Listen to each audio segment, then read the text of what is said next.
अल्लाहुम्मा सल्लि अला मुहम्मदिन व आलि मुहम्मद। आऊज़ु बिल्लाहि मिनश शैतानिर रजीम। बिस्मिल्लाहिर रहमानिर रहीम। अल्हम्दुलिल्लाहि व कफ़ा व सलामुन अला इबादिहिल लज़ीना इस्तफ़ा मुहम्मदिन व इत्रतिहित ताहिरा व लानतुद दाइमतु अला अहलिहा। अम्मा बाद, इबादतों में वो इबादत के जिसे तमाम ही फ़ुरूए दीन के अंदर मौजूद इबादतों पे सरदारी हासिल है, वो नमाज है। और इसी नमाज के लिए ये मिलता है कि इन क़ुबिलत क़ुबिला मा सिवाहा व इन रुद्दत रुद्द मा सिवाहा, कि अगर ये नमाज कबूल हो जाए तो इस नमाज के अलावा जितना कुछ है वो कबूल परवरदिगार आलम कर लिया करता है, और अगर ये रद्द हो जाए तो फिर बाकी सारी इबादतें भी कबूल नहीं होती। और यकीनन इन इबादतों की कबूलियत की सनद आले मोहम्मद अलैहिस्सलातु वस्सलाम की मवद्दत है, जिसका कुरान करीम के अंदर आयत मवद्दत के अंदर ऐलान हो चुका है। अलबत्ता चूँकि जो इबादतें वाजिब हैं, उन वाजिब इबादतों में सबसे पहली इबादत नमाज की इबादत है, और नमाज के लिए जो मुक़द्दमा है वो है तहारत। इसलिए कि नमाज के अंदर ये मिलता है कि जैसी भी नमाज हो, कभी अगर वाजिब नमाज नहीं या मुस्तहब नमाज पढ़ रहे हैं तो उसके अंदर आपको बहुत सारी चीज़ों की छूट मिल जाया करती है।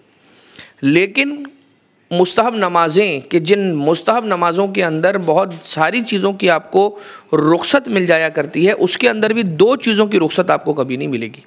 और वो क्या है? एक है तहारत और एक है सूरतुल मुबारकतुल फ़ातिहा। ला सलाता इल्ला बिफ़ातिहतिल किताब, ला सलाता इल्ला बित्तहूर। खैर, उसके लिए तो अब कोई ज़्यादा तफसील तो हम आपकी खिदमत में अर्ज़ नहीं करेंगे, लेकिन आज जो हमने इस दर्स के अंदर आपकी खिदमत में अर्ज़ करना है वो है वज़ू, जो कि मुक़द्दिमा नमाज है। और उस वज़ू के भी जो मुस्तहब्बात हैं वो आपकी खिदमत में कुछ पेश करने, सारे नहीं कुछ मुस्तहब्बात पेश करने, ताकि हम बहुत ज़्यादा बोझल भी ना हो जाएं, बहुत ज़्यादा हमें ये मुश्किल भी ना लगने लगे। अब जो हम आपकी खिदमत में बयान करने लगे हैं, ये वो हिस्सा है वज़ू का कि अगर इसको अंजाम दिया जाए तो ज़्यादा सवाब का मूजिब होगा और इंसान को ज़्यादा सवाब का इस्तिक़ाक़ हासिल हो जाएगा। लेकिन अगर इनको अंजाम न दिया जा सके तो इससे वज़ू में कोई खलल पैदा नहीं होगा। यानी कि मुस्तहब वो है कि जिसका अंजाम देना बेहतर है, और अंजाम न दिया जाए तो कोई नुकसान नहीं, कोई गुनाह, कोई इक़ाब नहीं है। अब आ जाइए, सबसे पहली बात कि जो वज़ू के मुस्तहब्बात में आपकी खिदमत में अर्ज़ करना है वो है मिसवाक करना। इंसान कुल्ली करने से पहले मिसवाक करे। अराक की लकड़ी, वो लकड़ी के जिसका रसूल अकरम सल्लल्लाहु अलैहि वसल्लम इस्तिफ़ादा करते थे, जिससे अपने दांतों में मिसवाक करने के लिए, तो पहला मुस्तहब क्या है? मिसवाक करना। अपने दांतों को किसी अगर मिसवाक की लकड़ी मिल जाए कि जो मसनून लकड़ी है, अगर वो मिल जाए तो क्या ही बात है, उससे इंसान मिसवाक करे। और अगर इंसान के पास वो लकड़ी मिसवाक की ना हो तो अपनी उंगलियों के ज़रिए ही से सही, लेकिन अपने दांतों को मिसवाक करे और क्लीन करे वज़ू करने से पहले। पानी का डोल, जब पानी भर रहा होगा, पानी इंसान लेकर चुल्लू में चेहरे पर डालेगा, कुल्ली करेगा, दाएं हाथ पे बाएं हाथ पे डालेगा, तो ये जो पानी का डोल है इसको राइट हैंड साइड पे रखना चाहिए।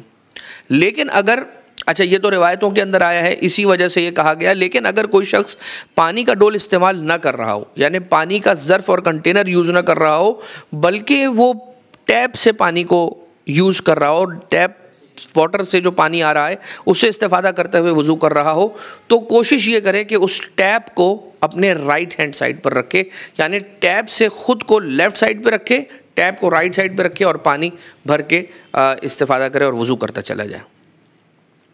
पानी को चुल्लू में भरते हुए बिस्मिल्लाह पढ़ना, हद्द अकल बिस्मिल्लाह पढ़ना। अगर इंसान बिस्मिल्लाह ना पढ़, अगर पूरा बिस्मिल्लाहिर्रहमानिर्रहीम पढ़ना अफजल है कि बिस्मिल्लाहिर्रहमानिर्रहीम कह के चुल्लू में पानी को उठाना। लेकिन अगर इंसान ये ना कर सके तो हद अकल इतना ज़रूर करे कि बिस्मिल्लाह पढ़े, बिस्मिल्लाह कह के पानी को उठाए। और यकीनन बिस्मिल्लाहिर्रहमानिर्रहीम वो ज़िक्र इलाही है कि जो इसमें आज़म से सबसे ज़्यादा करीब है। जितना इंसान का जो प्यूपिल ऑफ द आई होता है वो इंसान के लेंस से जितना करीब होता है उतना ही करीब बिस्मिल्लाहिर्रहमानिर्रहीम इसमें आज़म से है। लिहाजा जब चुल्लू में पानी भर रहा हो तो बिस्मिल्लाह की तिलावत करें।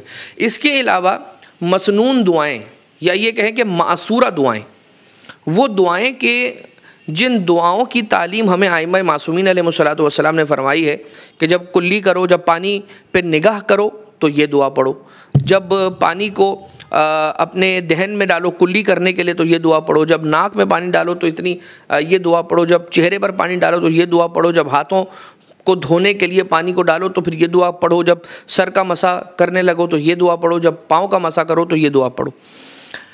अगर अच्छा, अब आजकल तो बहुत इजीली इन दुआओं के आपको चार्ट्स मिल जाया करते हैं बुक स्टॉल से, जो हमारे इस्लामिक बुक स्टॉल्स हैं उससे। लेकिन अगर आपको वो ना मिले तो इंटरनेट की मदद आप हासिल कर सकते हैं, PDF फॉर्मेट में आपको मिल जाएगा। वो भी आप ना कर सकते हो तो आपके घर के अंदर रखी हुई तौज़ीहुल मसाइल, उसके अंदर लिखा होता है, इन सारी दुआओं का ज़िक्र मौजूद है, सारी की सारी दुआएं कि कौन से अमल वज़ू के वक्त आपने कौन सी दुआ की तिलावत करनी है। सारी न भी पढ़ सकें तो एक आध दो दुआ पढ़ना चाहें तो वो पढ़ सकते हैं। अगर आपके लिए और मुश्किल हो तो उसके अंदर ये करना चाहिए कि इंसान उन दुआओं का तर्जुमा एक मरतबा देख ले और जब वो अमल अंजाम दे रहा हो तो उसका तर्जुमा अपने जहन में लेकर आए। जब दाएं हाथ को धोना चाहे तो क्या करे, दाएं हाथ में पानी ले, ये मुस्तहब है। दाएं हाथ में पानी ले, फिर बाएं हाथ में डाले चुल्लू में, और फिर बाएं चुल्लू से पानी अपने दाएं हाथ पे डाले। यानी कि जो इंसान कुल्ली करे, चेहरा धोए, दायां हाथ बायां हाथ धोए, तो दायां हाथ राइट हैंड को धोने के लिए पानी लेफ़्ट हैंड में लेकर सीधा राइट हैंड पे ना डाले, बल्कि वो जो लेफ़्ट हैंड से डालना है पानी उसको पहले राइट हैंड में उठाए, सीधे चुल्लू में उठाए, उसको उल्टे चुल्लू में डाले और उसके बाद फिर उस उल्टे चुल्लू से अपने दाएँ हाथ में पानी डाल के उसको धोए। ये मुस्तहब है। आज़ा को पानी में डुबो ना दे वज़ू करने के लिए, बल्कि पानी लेकर फिज़िकली पानी अपने आज़ा के ऊपर डाले, ये मुस्तहब है। और पानी डालने के बाद आज़ा यानी जो इंसान का हाथ है, मिसाल के तौर पे हाथ पर पानी डाल रहा है, चेहरे पर पानी डाल रहा है, तो पानी डालने के बाद उस पे अपने हाथों को मले ताकि पानी अच्छी तरह से हर जगह पर पहुंच जाए, ये भी मुस्तहब है। चेहरे को 2 मरतबा धोना मुस्तहब है, हाथ को 2 मरतबा धोना मुस्तहब है। जितने अमाल करे हुजूर क़ल्ब के साथ और हाजिर क़ल्ब यानी कि महसूस करता हुआ इंसान इन आमाल को अंजाम दे कि मैं रब की बारगाह में हाजिर होने के लिए अपने आज़ा को पानी से धो रहा हूँ और वज़ू कर रहा हूँ, जो तरीक़ा बताया आले मोहम्मद अलैहिस्सलाम ने। वज़ू करते हुए सूरह क़द्र की तिलावत करना मुस्तहब है और इसका इतना अजीम सवाब है कि जो शख्स सूरह क़द्र की तिलावत करेगा वज़ू करते हुए, तो जब वो वज़ू कर चुकेगा तो इतना पाक हो चुका होगा, इतना पाक हो चुका होगा कि जैसे इस दुनिया में आने के बाद किसी नौमौलूद बच्चे का पहला दिन होता है। तो वज़ू तो इंसान कर ही रहा है, नमाज के लिए वज़ू तो उसने करना ही करना है। तो जब वज़ू करेगा तो वज़ू करते करते सूरह क़द्र की तिलावत करे। वज़ू करने के बाद आयतुल कुर्सी की तिलावत करे और चेहरे पर पानी डाल रहा हो तो अपनी आँखों को खुला रखे। लिहाजा ये कुछ मुस्तहब्बात वज़ू थे। मुस्तहब्बात, आई रिपीट, ये मुस्तहब्बात थे। वाजिबात तो बस इतना ही है कि इंसान चेहरे पर पानी डाले, दाएं हाथ धोए, बाएं हाथ धोए, सर का मसा, पैर का मसा, हो गया वज़ू। लेकिन ज़्यादा सवाब हासिल करने के लिए इंसान मुस्तहब्बात की तरफ अगर तवज्जो देगा, और चूँकि माह मुबारक रमज़ान इन कामों के लिए बहुत ही मौजू है और बहुत ज़्यादा इंसान चूँकि माइल होता है और आमादा होता है, लिहाजा इस टॉपिक को आपके सामने रखा गया इस दुआ के साथ कि परवरदिगार हमें बेहतर से बेहतर अंदाज से परवरदिगार आलम की इबादतों को अंजाम देने की तौफीक इनायत फ़रमाए।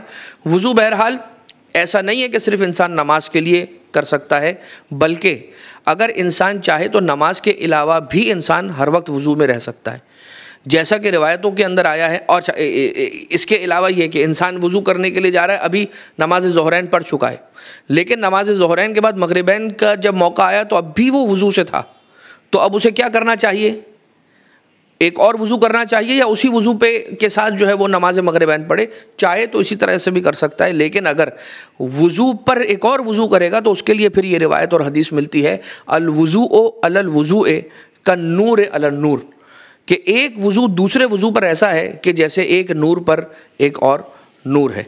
परवरदिगार आलम हम सब की इबादतों को अपनी बारगाह से मकबूल व मंजूर फरमाए। इमाम ज़माना अलैहिस्सलातु वस्सलाम के ज़ुहूर में ताजील फ़रमाए और हमें मौला के ख़ादिमों के, खुद्दामों के, नौकरों में शुमार फ़रमाए।